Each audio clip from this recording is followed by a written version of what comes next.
ভারতীয় মজদুর সংঘ অনুমোদিত ত্রিপুরা ইলেকট্রনিক রিক্সা শ্রমিক সংঘের লিচু বাগান শাখার প্রথম দ্বিবার্ষিকী সম্মেলন অনুষ্ঠিত হয় রবিবার।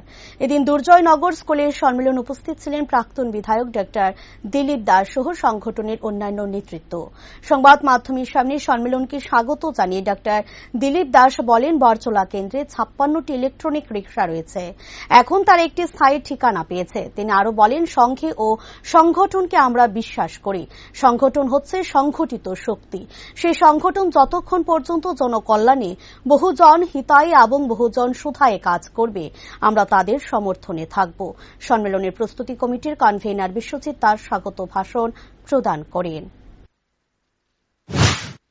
রিক্সা শ্রমিক সংঘের ওদের প্রথম দ্বিবার্ষিক সম্মেলন লিচু বাগানে ওদের একটা শাখা ওনারা খুলেছেন এবং এইখানে এখন পর্যন্ত 65টি আছে ইলেকট্রনিক্স রিক্সা আছে এবং তাদের বেশিরভাগই বরজলা বিধানসভার ক্ষেত্র থেকে এটা হয়েছে।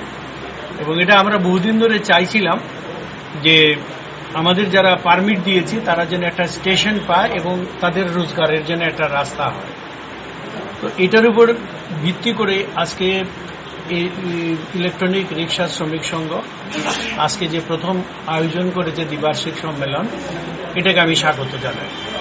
কারণ আমরা প্রথম কথা সংঘে এবং সংগঠনে বিশ্বাস করি এবং সংগঠন মানে হচ্ছে সংগঠিত শক্তি এবং সেই সংগঠন যতক্ষণ পর্যন্ত জনকল্যাণে এবং বহুজন হিতায় ও বহুজন সুখায়ে কাজ করবে, আমরা ততক্ষণ পর্যন্ত ওদের সমর্থন